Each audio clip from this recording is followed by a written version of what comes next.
بسم اللہ الرحمن الرحیم۔ السلام علیکم ورحمۃ اللہ۔ امید کرتا ہوں آپ سب خیریت سے ہوں گے۔ آج کا وظیفہ کسی سے اپنی بات منوانے کے لیے، کسی کو جو آپ چاہتے ہیں اس پر راضی کرنے کے لیے ہے، اور اس وظیفہ میں بہت مختصر سا عمل میں عرض کروں گا جو عشاء کی نماز کے بعد آپ نے کرنا ہے۔ تہجد کے وقت بھی کر سکتے ہیں، ظہر یعنی کسی بھی نماز کے بعد آپ اس عمل کو کر سکتے ہیں۔ عشاء کے بعد ذرا آسانی ہوتی ہے، بندہ فارغ ہوتا ہے، تسلی سے عمل کر سکتا ہے، اس لیے وہ وقت عرض کر دیا جاتا ہے۔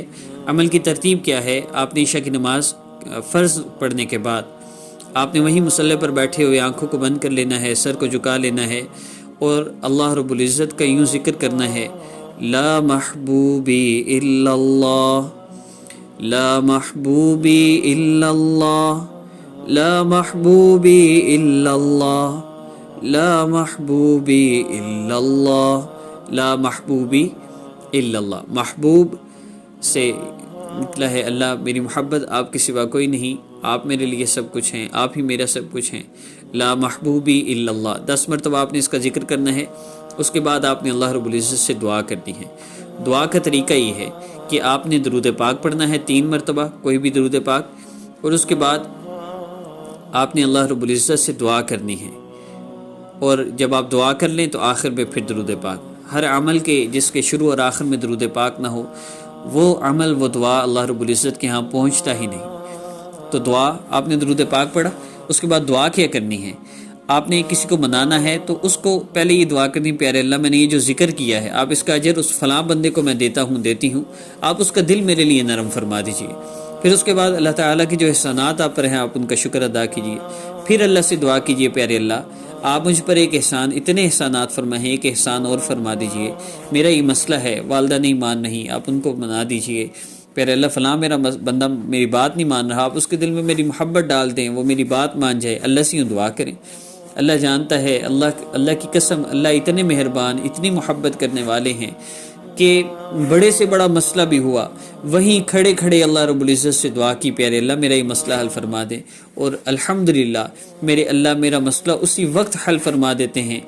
یہ بہت دور کی بات نہیں، کوئی وظیفہ، کوئی نفل پڑھنے کی بات نہیں ہے، میں کہہ رہا ہوں وہیں مسئلہ ہوا، وہیں کھڑے کھڑے درود پاک پڑھا، پھر اللہ سے دعا کی، اسی وقت اللہ رب العزت نے مسئلہ حل فرما دیا۔ اللہ سے مسئلے حل کروانا کون سا مشکل کام ہے؟ ہمارے گناہ ہوتے ہیں جو ہمارے مسئلے حل نہ ہونے میں رکاوٹ بنتے ہیں۔ ہم وظیفے کرتے رہتے ہیں، وظیفے مسئلوں کا حل تھوڑی ہیں۔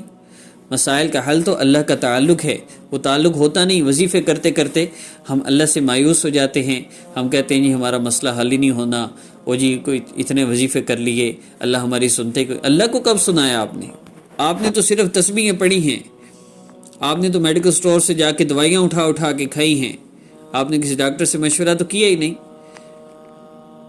پریشانی کی، بیماری کی وجہ اپنی بد پرہیزیاں ہیں، اپنے گناہ ہیں، لیکن وہ تو گناہ تو چھوڑے نہیں، اور وظیفے کر کے کہہ رہے ہیں جی ہم نے وظیفے کر لیے بہت، اللہ ہماری سنتا ہی نہیں۔ ہمارے مسائل کی وجہ ہماری ہٹ درمیاں ہیں، یہ جو ہم نے دنیا میں رہنے کی پلاننگز اور پروگرام بنا کے رکھے ہوئے ہیں، جیسے ہم نے یہیں رہنا ہے، ہم نے مرنا کوئی نہیں، اچانک موت نے آ جانا ہے اور ہمارے پاس کچھ نہیں ہونا۔ اللہ رب العزت سے صلح کریں۔ اس عمل کی تاثیر کے لیے کوئی بھی وظیفہ ہے، اگر آپ چاہتے ہیں اس کا آپ کو فائدہ ہو، آپ کا مسئلہ حل ہو، تو نماز کی پابندی اور گناہوں سے بچنا 100% لازمی ہے، ورنہ مسئلہ حل نہیں ہو سکتا۔ 100% اپنے آپ کو گناہوں سے بچائیے۔ عمل کی ترتیب میں پھر عرض کر دیتا ہوں، کسی بھی نماز کے بعد آپ لا محبوبی الا اللہ، فرض کا سلام پھیرنے کے بعد لا محبوبی الا اللہ 10 مرتبہ پڑھیں گے۔ اس کے بعد جیسے میں نے بتایا ہے ویسے دعا کریں گے، انشاءاللہ 3 دن کے اندر آپ کا مسئلہ حل ہوگا۔ اگر آپ کا مسئلہ حل نہ ہوا 3 دن کے اندر، تو ضرور کوئی نہ کوئی گناہ ہے آپ کا جو آپ کے لیے پریشانی کا، رکاوٹ کا ذریعہ بن رہا ہے۔ آپ نے 100% اپنے آپ کو گناہوں سے بچانے کی کوشش کرنی، نہیں بچنے ہوتا، آپ کا نہیں مسئلہ حل ہوتا۔ آپ ہمارے نیچے دیے گئے نمبر پر آپ ہم سے رابطہ کر کے ہم سے مشورہ، ہم سے رہنمائی لے سکتے ہیں۔ السلام علیکم ورحمۃ اللہ۔